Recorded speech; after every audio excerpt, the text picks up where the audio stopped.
Hiu Astabrata. Kali ini mengetengahkan episode ketiga dengan judul Pangeran Puger Balelo.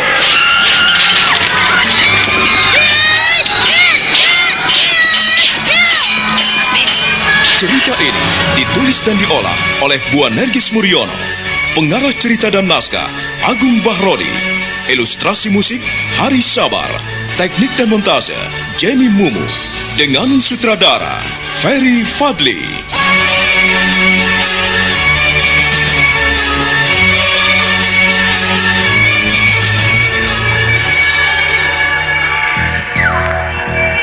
Setelah mendapatkan seekor banteng besar, maka dengan lincah Ki Warih menorehkan pisaunya, menguliti banteng besar itu. Sang Prabu memperhatikan orang kepercayaannya itu dengan mata berbinar-binar. Dia sungguh takjub dan kagum memperhatikan Ki Warih yang lincah sekali dan amat gesit menguliti kulit banteng. Sedikit pun tak ada yang tergores oleh pisau. Hingga kulit binatang itu mengelupas amat bagus. Tak ada yang ternoda oleh goresan pisau. Kau benar-benar hebat, Warih. Pekerjaanmu sangat sempurna. Kau lincah sekali dan terengginas sekali. Menguliti binatang besar itu hingga tak sedikit pun yang robek. Dari mana kau belajar menguliti kulit binatang itu, Warih? Segala sesuatu bisa dilakukan karena kebiasaan dan pengalaman, Kanjeng Prabu. Hamba hanya mengikuti jejak orang tua hamba. Ayah senantiasa menguliti binatang buruan dengan lincah. Kalau begitu, kau sejak kecil sudah pandai berburu seperti anakmu. Iya, Kanjeng Sinuwun. Memang begitulah kehidupan keluarga hamba. Di mana sejak kecil kami diperkenalkan pada alam. Sehingga kami tidak kaget untuk menghadapi hal-hal seperti ini. Sekalipun hamba harus menguliti 10 ekor banteng, maka dengan cepat pasti hamba akan menyelesaikannya. Dan kulit banteng yang kita kuliti itu kita manfaatkan untuk menjadi wayang kulit atau alat musik. Kita bisa memanfaatkan kulit binatang ini menjadi alat musik yang indah. Atau kita pakai untuk membuat boneka wayang yang luar biasa. Bagus kalau begitu. Kau senantiasa memanfaatkan apa yang ada di depanmu. Warih. Iya. Kuakui keunggulan pemikiranmu dan keunggulan segala sesuatu yang ada di dalam hati dan pikiranmu. Aku minta seandainya kulit banteng ini telah kering, sisa dari untuk membuat beduk itu, tolong berikanlah kepadaku. Aku juga ingin ikut seperti kau, memanfaatkan apa yang ada di depanku. Kanjeng Sinuwun menginginkan kulit ini? Tidak semuanya, Warih, tetapi hanya sebagian saja.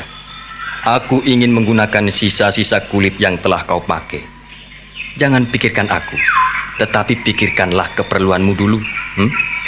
Setelah kau memanfaatkan kulit banteng ini sebagai jidur, biarkanlah sisanya kupergunakan. Aku juga ingin membuat wayang. Aku ingin membuat sebuah boneka yang menarik untukmu. Barangkali kelak kau bisa memainkannya. Terima kasih, Kanjeng Sinuwun. Tetapi mengapa harus menunggu sisanya? Lebih baik Kanjeng Sinuwun saja yang memanfaatkan kulit ini. Kalau memang Kanjeng Sinuwun menginginkan. Aku tidak menginginkannya, Warih. Tetapi aku hanya ingin memanfaatkan sisa-sisa kulit. Sudahlah, jangan menjadi beban pikiranmu. Aku justru senang apabila kau bisa menuangkan segala ide-ide dan pemikiran-pemikiranmu. Kita saling berlomba dengan cara yang sehat. Kanjeng Sinuwun, semuanya telah beres. Daging telah kami sayat kecil-kecil. Dan bagaimana dengan kepala banteng ini, Kanjeng Sinuwun? Bagaimana menurut kamu, Warih? Apakah kau juga akan memanfaatkan kepala banteng ini? Benar, Kanjeng Sinuwun. Hamba akan memanfaatkan kepala banteng ini. Biarlah kepala banteng ini untuk hamba. Kau benar-benar jeli. Ya, silahkan. Kalau kau menginginkan kepala banteng ini, ambillah. Ronto, Hamba, Kanjeng Sinuwun. tolong kau nyalakan api unggun dan kita membuat daging-daging itu menjadi sate-sate yang lezat. Kita panggang. Buatlah perapian. Sekalipun matahari masih terik, biarlah kita memanggangnya. Nyalakanlah perapian. kita akan makan sepuas-puasnya hasil buruan kita. Ki Warih dan kawan-kawannya segera membuat api unggun di tengah hutan kerapian. Mereka memanggang daging banteng yang telah mereka buru. Seluruh pengawal sang Prabu itu nampak senang, lega sekali karena mereka bisa menikmati hasil buruannya dengan leluasa. Kita kembali pada Aji Sukmo yang masih duduk bersila di sudut gua Tritip di depan Ki Gunung. Di sana masih ada pula Wulan, sahabat karibnya yang ikut duduk bersila menemaninya. Beberapa hari lamanya, Aji Sukmo tidak menikmati sedikit pun makanan karena perutnya penuh dengan air laut sampai ke tenggorokan. Setelah sehari semalam kau menikmati kesunyian. Sekarang apa yang kau rasakan, Sukmo? Ki Gunung, saya tidak mampu berbuat apa-apa karena perutnya terganjal oleh air laut yang memenuhi tubuhku hingga sampai tenggorokanku. Ya. Lalu apa yang kau rasakan? Yang saya rasakan, saya tidak merasakan apa-apa.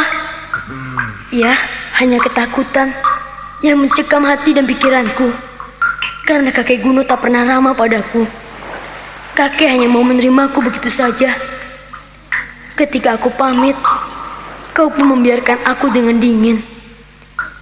Aku sungguh tidak tahu apa yang kau inginkan, Kek.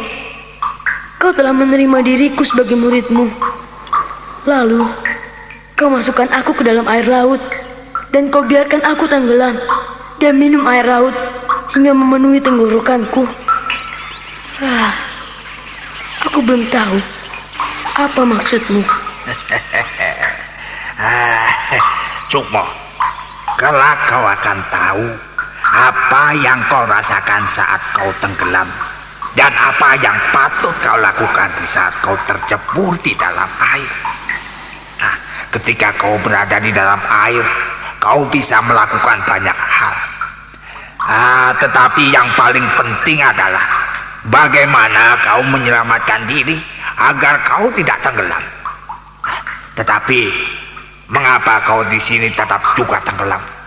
Nah, itulah yang harus kau pikirkan, Sukmo. Kek, aku ini sering kali berenang dan bermain di kali bersama Wulan, juga bersama Doran. Tapi aku benar-benar tidak berdaya di depanmu. Aku tak mampu melakukan apa-apa, Kek, selain minum air hingga perutku kenyang dan penuh sampai di tenggorokanku. Kau tidak bisa melakukan apa-apa karena yang kau pikirkan tidak lain hanyalah ketidakberdayaan dirimu. Kau merasa mampu dan merasa pintar. Nah, sifat inilah yang paling buruk dialami manusia. Ia merasa sok kuat, sok kuasa, sok pintar, sok dikdaya, sok tahu dan sok mengerti tanpa menyadari keberadaan dirinya. Kek, maafkan aku. Maafkan aku. Aku belum mengerti apa yang kau inginkan. Kesederhanaanmu, kesahajaanmu, serta sifatmu yang aneh. Itulah yang selalu membuatku bertanya-tanya, mengapa ada orang sepertimu?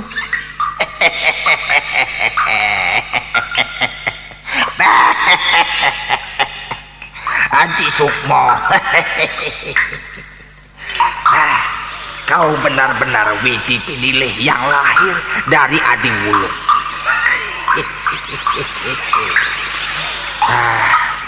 Kau memandang seseorang dari pakaian dan apa yang dilakukannya. Kau memandang sesuatu dari luarnya saja. Seharusnya kau menjaga diri sebaik-baiknya. Pakaian, kedudukan, dan kehormatan, kekuasaan, atau apapun tidak ada artinya. Yang paling penting di dalam hidup ini adalah kepribadianmu, dirimu sendiri. Apa yang ada di dalam batin dan jiwamu, itulah yang paling utama dan terutama di dalam hidup manusia. Apakah kau pikir dengan mengenakan pakaian indah dan elok akan menjaga penampilanmu, akan menjaga keberadaanmu, agar dihormati dan disanjung serta dipuji. Begitu. Sama sekali tidak, Haji Sukmo. Pakaian manusia bisa lapuk oleh air hujan dan panasnya matahari. Ia bisa juga hancur dimakan oleh lengan. Tapi lain halnya dengan kepribadian yang ada dalam jiwa manusia, yang ada dalam hati dan perasaanmu, yang ada di dalam tubuh, akan membawamu semakin cemerlang dan bercahaya. Sekalipun kau mengenakan pakaian compang-camping, tetapi kalau kau memiliki kepribadian yang unggul, maka kau akan menjadi orang yang mulia. Orang-orang di sekitarmu akan menghormatimu dan mengagumimu. Sukmo, peganglah rahasia ini. Kau jangan menjadi orang yang bodoh dan tolol. Ampunkan saya, Kek. Ampunilah. Karena memang aku terlalu bodoh dan tolol. Aku goblok sekali, Kek. Aku tak tahu apa sebetulnya yang telah aku alami. Itulah sebabnya mengapa kakekmu Wulung, ayahmu, menginginkan dirimu agar kau mengenali dirimu sendiri. Bagaimana kau bisa melangkah lebih jauh kalau kau tidak mengenali dirimu sendiri? Nah, untuk itulah kalau kau hendak melangkah, kau pun harus memulai segala sesuatu dari dirimu sendiri. Nah, setelah kau mengenali dirimu sendiri dengan baik, kau akan mudah melangkah. Kau akan mengerti bagaimana menghadapi sesama manusia. Sebab dirimu adalah sebagian yang terbesar dari masyarakat di sekelilingmu. Lain halnya dengan kakekmu yang sudah tua ini, yang duduk bersila di tempat yang sunyi ini. Kalau aku sudah tidak butuh kawan lagi, aku tidak butuh teman lagi. Selain mencari keheningan dan kesunyian, aku telah merindukan alam kasampurnan Haji Sukmo.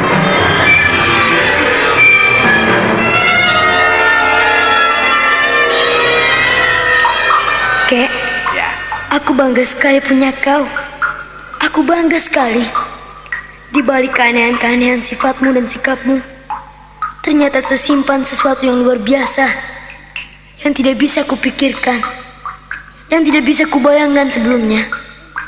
Oh, Kek, mudah-mudahan aku bisa memahami keangkuhanku, memahami kesombonganku, karena aku sok tahu, dan aku sok pintar, dan aku meremehkanmu, meremehkan orang-orang yang ada di sekelilingku, bahkan kakek dan nenekku, kedua orang tuaku, tak kuperhatikan. Aku hanya menginginkan sesuatu yang muncul dalam hati dan pikiranku. Sukmo, kau boleh menuruti hati dan perasaanmu. Kau boleh melakukan segala sesuatu yang sesuai dengan pikiran-pikiranmu. Tapi satu hal, jangan sampai kau lupa diri dan merasa pintar. Jangan merasa kuasa, jangan merasa tahu, jangan merasa luar biasa. Peganglah itu. Dari sinilah kau akan memulai segala-galanya secara perlahan. Perlahan tetapi pasti. Dan pasti kau akan mendapatkannya. Jangan sampai orang lain menjadi ganjalan dalam hidup. Tetapi biarlah orang lain itu menjadi pendorong dan pembangun semangatmu, Sukmo. Aku minta kau tetap duduk bersila di sini. Usahakan jangan bergeser dari tempat dudukmu. Baik, Kek. Wulan. Iya, Kek. Nah, apa yang kau rasakan setelah menemani kawanmu duduk bersila di sini? Apa yang kau rasakan? Yang kurasakan adalah kengerian dan kesunyian di sini, Kek. Kami dekat denganmu, tetapi kami semakin jauh. Seolah-olah ada jarak yang amat panjang yang memisahkan kita, kek. Mengapa bisa seperti itu? Itulah hidup, Wulan. Kau belum tahu sebenarnya apa yang telah menjadi tekad kakekmu ini. Kalau kakekmu duduk berdiam diri di sini, bukan berarti kakekmu mengabaikan dan melupakan hal-hal yang pernah kakek lakukan. Tetapi kakek duduk bersila di sini adalah untuk mengeja satu persatu, mengurai satu demi satu apa yang pernah kakek perbuat selama ini. Betapa banyak kesalahan dan kekeliruan yang kakekmu buat. Kakekmu sungguh tidak tahu. Ternyata kebajikan dan keburukan senantiasa ada di sini. Kakekmu lebih banyak melakukan kesalahan daripada kebenaran. Dan kakekmu merasa berdosa karena telah banyak menumpahkan darah. Darah? Kakek banyak menumpahkan darah? Iya. Aku telah banyak menumpahkan darah di masa kecil hingga masa dewasa. Wulan, waktu aku masih muda, aku sering berkelahi dan seringkali menumpahkan darah. Berapa kepala manusia yang menggelinding ke tanah karena keganasan dan kemurkaan kakekmu ini. Kelak, ku minta jangan sampai terjadi hal seperti itu di dalam hidup kalian. Janganlah mengulangi perbuatan-perbuatan kakekmu, buyutmu, dan orang tuamu. Ku minta kalian melangkah menjadi seorang pendekar pilih tanding, pendekar sejati yang tidak akan pernah menumpahkan darah. Kek, mana mungkin hal itu bisa terjadi? Kakek dan buyutmu telah menjalaninya. Semuanya penuh dengan kemungkinan, Wulan. Untuk itu, kalian kelak harus bisa mewujudkan apa yang diinginkan oleh kakek buyutmu.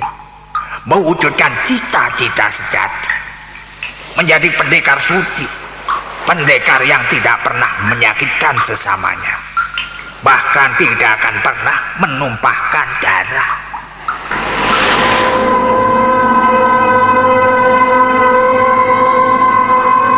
Sukmo berguru di Tritip di bawah pengawasan Ki Gunuk yang telah lama bersila meninggalkan dunia persilatan. Dia merenungkan apa yang diucapkan oleh orang tua itu. Dia disuruh untuk mencari dirinya sendiri. Kembali Aji Sukmo terpuruk dan tersudut dalam kisi-kisi hatinya yang paling dalam. Aji Sukmo menyelami apa yang diucapkan oleh Ki Gunuk. Wulan sahabatnya tetap duduk bersila tak bergeming. Ki Gunuk dengan sorot mata amat tajam memandang Aji Sukmo. Tatapan mata mereka saling beradu pandang. Lama sekali ada sesuatu yang terlukis dengan jelas terbayang di kedua bola mata Aji Sukmo.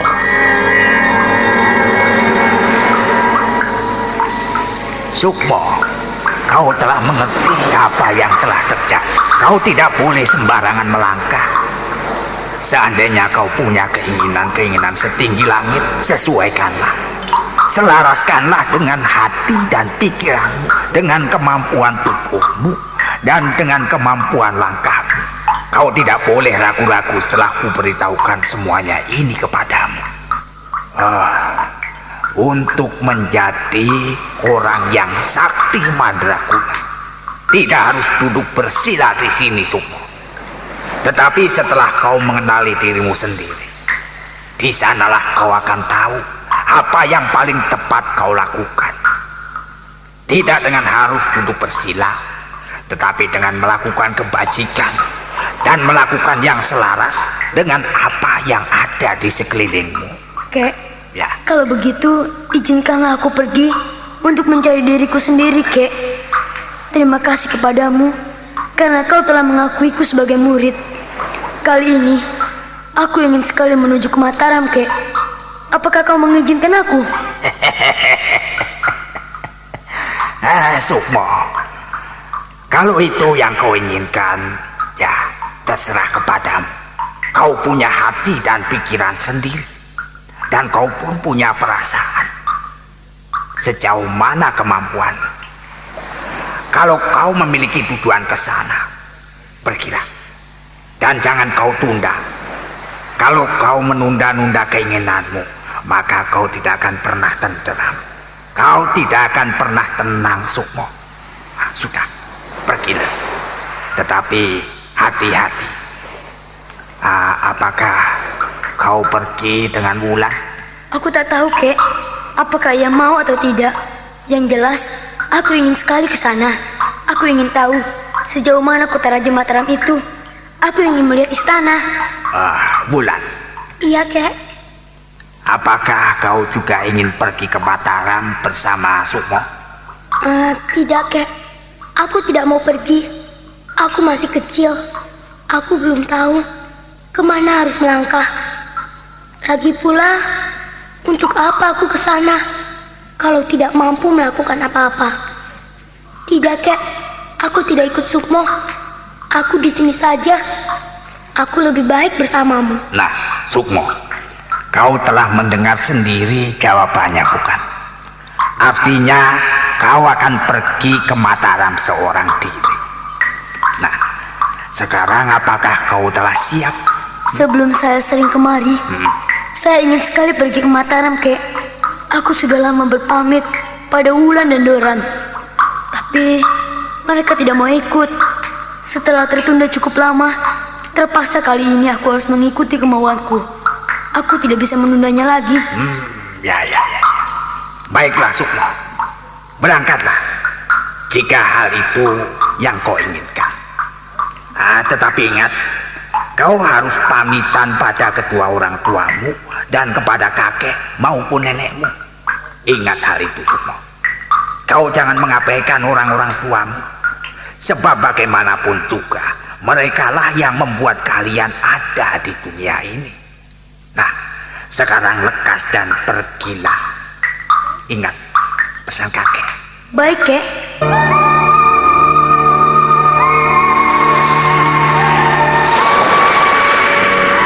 Aji Sukmo kemudian memberikan hormat pada Ki Gunuk yang tetap duduk bersila.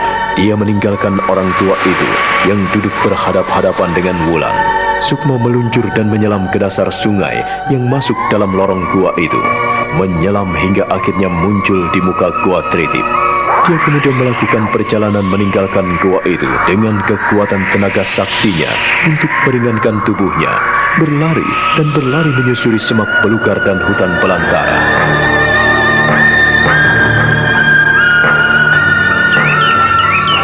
Sementara itu, Nini Warih ibunya masih dilanda kegelisahan karena tidak tenang tinggal di rumah Ki Wulung. Dia mondar-mandir di belakang rumah. Beberapa hari lamanya dia diperlakukan tidak sedap oleh Nyai Wulung. Dia tidak sadar jika ibu mertuanya sudah berdiri di belakangnya.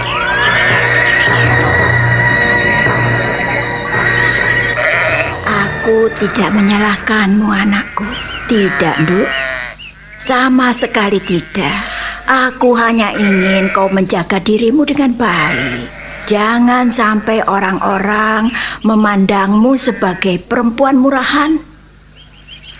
Kau istri seorang dalem dan seorang juru taman yang dipercaya oleh Kanjeng Prabu. Kau tahu artinya semua itu? Seperti dulu, aku juga pernah mengalami hal yang sama saat aku harus tinggal di desa ini seorang diri tanpa suami. Sama, Nduk. Kumohon kau tetap tabah. Nek, rasa-rasanya aku ingin sekali bertemu dengan Sukmo.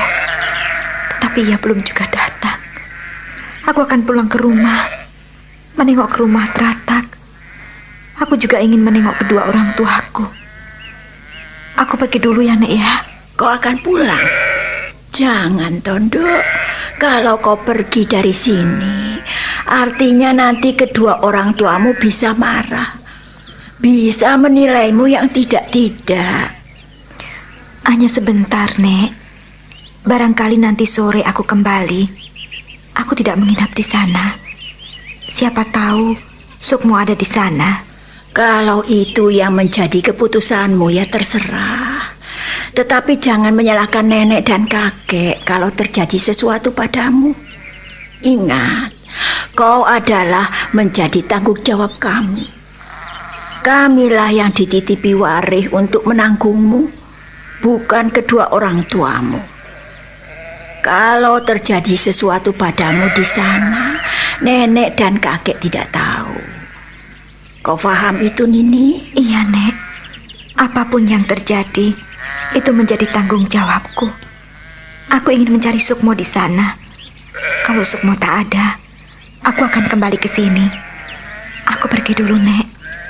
Tolong nanti pamitkan pada kakek. Nanti sore aku kembali. Nini Warih meninggalkan Nyai Wulung yang terdiam dengan menggeleng-gelengkan kepala dan mengurut dadanya. Dia melihat menantunya nampak bersedih dan murung sekali. Wajah perempuan muda itu pucat sekali. Nyai Wulung tak bisa berkomentar apa-apa selain mengikuti perjalanan menantunya dengan tatapan mata kuyu. Dalam hatinya dia menyesal karena beberapa saat yang lalu dia marah pada menantunya itu.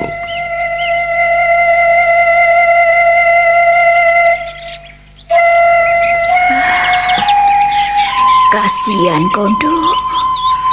Maafkan aku karena kemarin kata-kataku cukup kasar kepadamu. Tetapi bukan maksudku menyalahkanmu. Kau tahu, sebagai seorang istri, berat sekali tanggungannya. Tidak seperti saat kita masih seorang diri. Anakmu tak ada, suamimu tak ada. Lalu ada laki-laki lain yang hadir dalam hidupmu. Itu tidak baik. Aku tahu kau pasti sedih. Kau pasti marah kepadaku. Tapi ya, semuanya telah terjadi. Kasihan kau Nini ini. Duh anakku. Hup, Nek.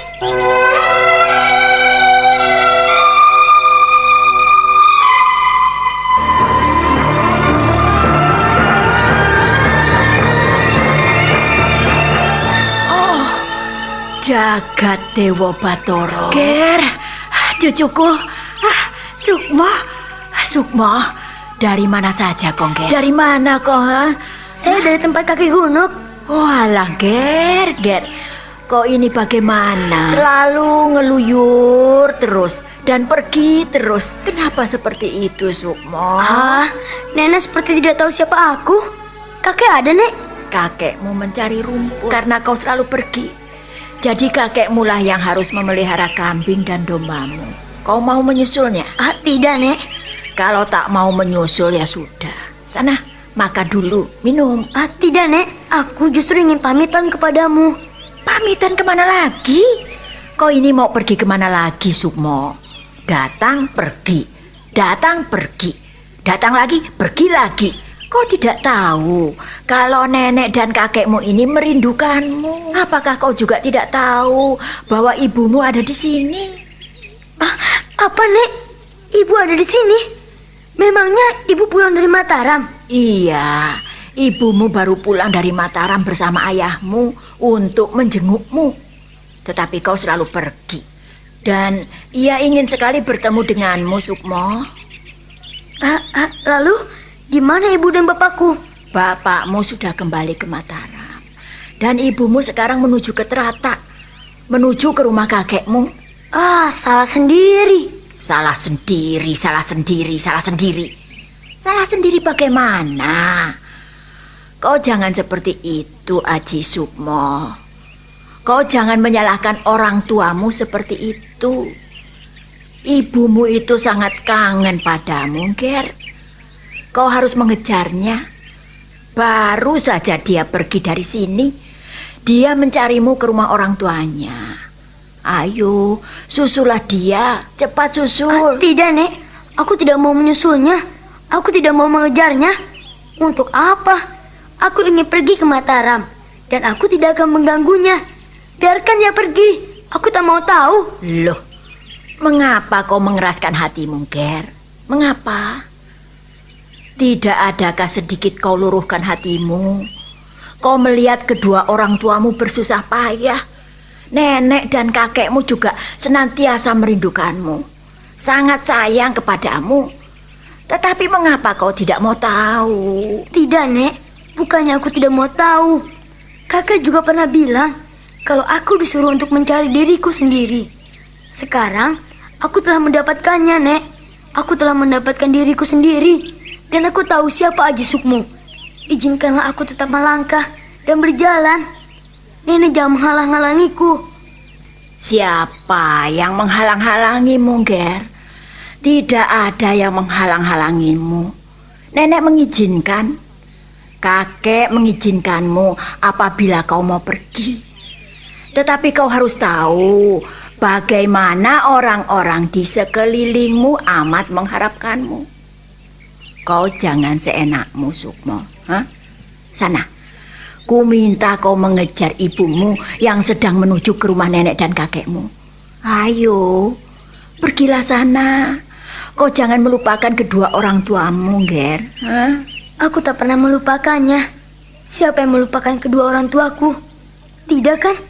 Aku hanya ingin agar mereka pun tahu bahwa Sukmo sekarang bisa berjalan sendiri. Bisa melangkah pasti.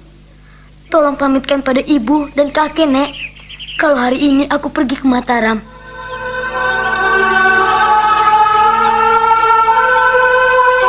Nyai Wulung beberapa saat lamanya hanya diam dengan mata setengah melotot. Mulutnya setengah menganga. Dia menggeleng-gelengkan kepala, memandangi cucunya. Sukmo tetap tenang, seakan tidak terjadi apa-apa. Tetapi ketika hendak pergi, Nyai Wulung menahan lengannya.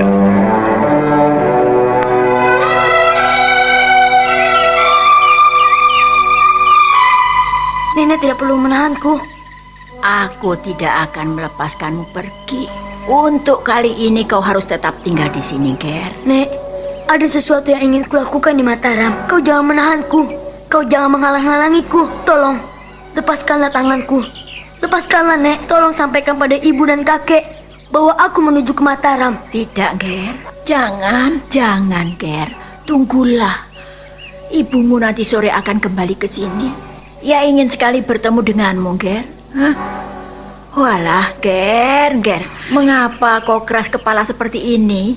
Kenapa, Ger? Nek, percayalah, aku tidak akan melupakan bapak dan ibu. Tidak juga nenek dan kakek. Tolong pamitkan saja pada mereka. Aku akan pergi ke Mataram. Dan nanti pasti aku akan kembali. Aku tetap mencintai semuanya. Mencintai bapak dan ibu. Mencintai kakek dan nenek. Tidakkah nenek percaya? Tidak, Ger, tidak. Kau tidak boleh pergi. Kau harus menginap barang semalam di sini. Tunggulah ibumu. Tunggulah, Ger. Dia nanti akan kemari. Kau jangan seperti itu, Sukmo. Kau jangan keras kepala. Aku tidak bisa membuang-buang waktu lagi, Nek. Izinkanlah aku pergi. Izinkanlah. Ada apa? Ada apa? Ada apa lagi? Mengapa kau menarik-narik tangan cucumu itu, Nyai? Ada apa lagi? Ada apa lagi, Nyai? Cucumu baru datang, sudah mau pergi lagi, Kek. Aku tidak tahu apa maunya. Kau mau pergi kemana, Tongger? Haji Sukmo cucuku. Kamu ini baru saja pulang. Mbok Yao makan dan minum dulu. Jangan seperti itu, Nger. Ayo, makanlah. Ibumu ada di dalam. Ibunya sudah pergi, Kek. Ibunya pergi ke Teratak, ingin menemui bapak dan ibunya. Mantumu pergi. Mengapa kau tidak menahannya, Nyai? Kau ini bagaimana, toh? Kau ini bagaimana, Nyai? Kau selalu melakukan kesalahan terus. Heran aku. Aku tidak bisa menahannya, Kek. Dia ingin mencari Sukmo. Dia tidak sabar menunggu anaknya. Kau tahu, Sukmo, kami tidak main-main. Ibumu benar-benar ingin bertemu denganmu dan kau pergi datang tanpa mengenal waktu. Ger, kau akan pergi kemana? Hah? Akan pergi kemana lagi, Ger? Kemana, Sukmo? Kek, kebetulan sekali kakek datang. Maafkan aku apabila tidak bisa mampir makan dan minum. Perutku masih kenyang. Aku habis minum air laut hingga sampai ke tenggorokanku. Izinkanlah, Kek. Aku akan pergi ke Mataram.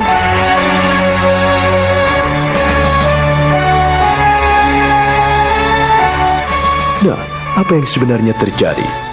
Saudara pendengar, silakan menunggu seri berikutnya dalam serial Wahyu Astabrata ini. Sampai jumpa.